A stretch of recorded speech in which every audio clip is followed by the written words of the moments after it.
noches, mi nombre es Ana María Domínguez Gallego del Instituto Universitario Itaúga, curso el segundo semestre de técnica profesional en agropecuaria. El videotutorial trata sobre unos datos estadísticos del material de estudio.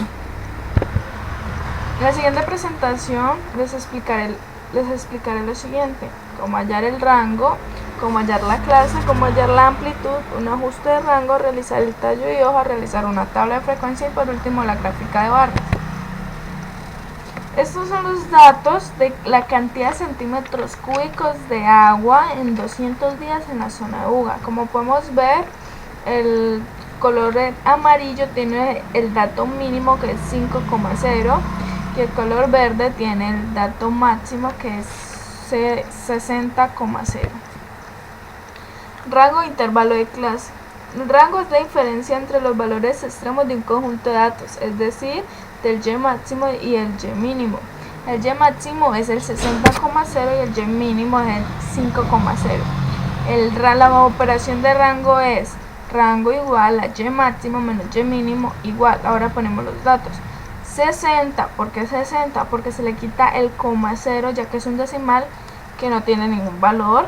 Menos 5, hacemos lo mismo con ese 0 que lleva, ya que no tiene ningún valor, igual 55.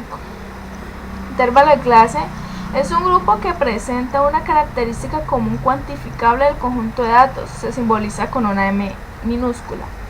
La operación es M igual 1 más 3.3 logaritmo, entre paréntesis está la N minúscula, que es el número de datos.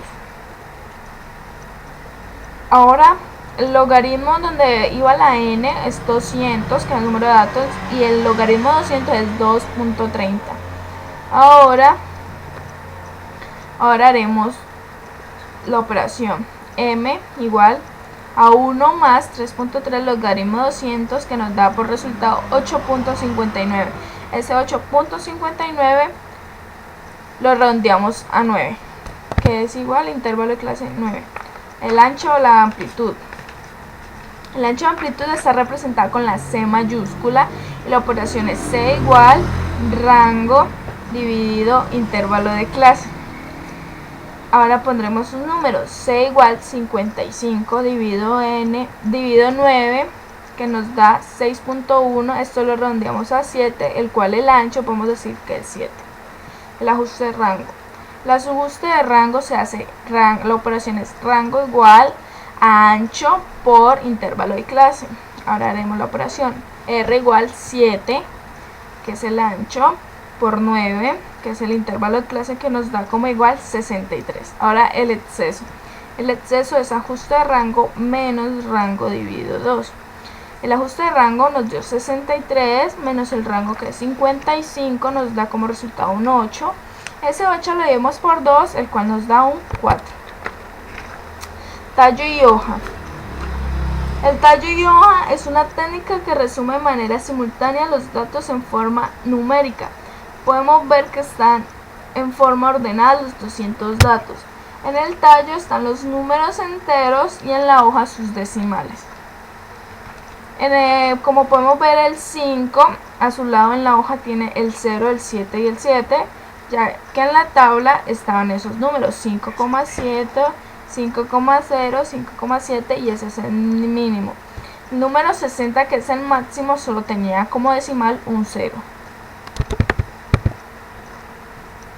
La tabla de frecuencia. En la tabla de frecuencia, el y sub i menos y sub i menos 1 es intervalos de clase.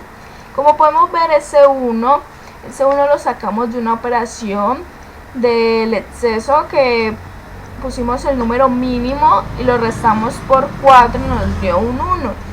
Y el número mayor, que es el 64, fue lo contrario. El número máximo le sumamos un 4, que nos dio 64. La frecuencia absoluta es el número de datos de decimales que hay en los intervalos de clase.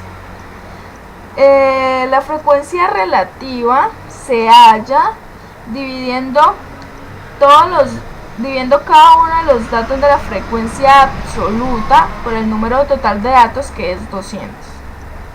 La frecuencia absoluta acumulada se halla sumando los números de frecuencia absoluta. Como podemos ver, el primer número es un 8, ya que el primer número de frecuencia absoluta no tiene con qué sumarse. Entonces, si a ese 8 le sumamos 12, nos da un 20.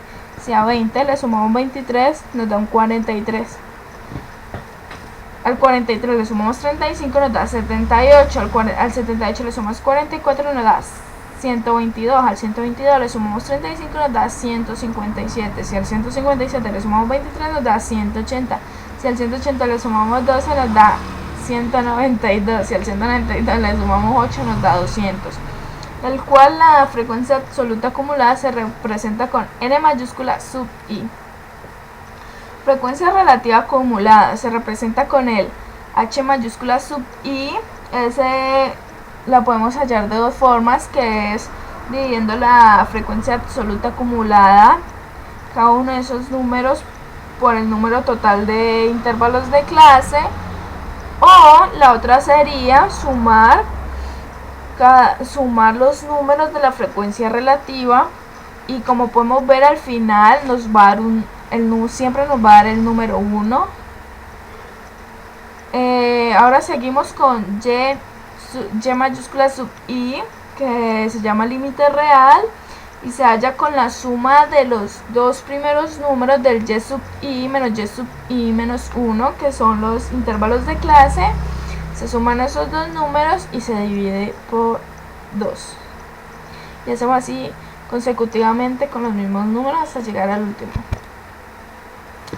La gráfica de barras. Como podemos ver, la gráfica de barras en su parte inferior tiene los límites reales, y en su parte superior tenemos la frecuencia absoluta, y aquí vamos de un intervalo de 5 en 5.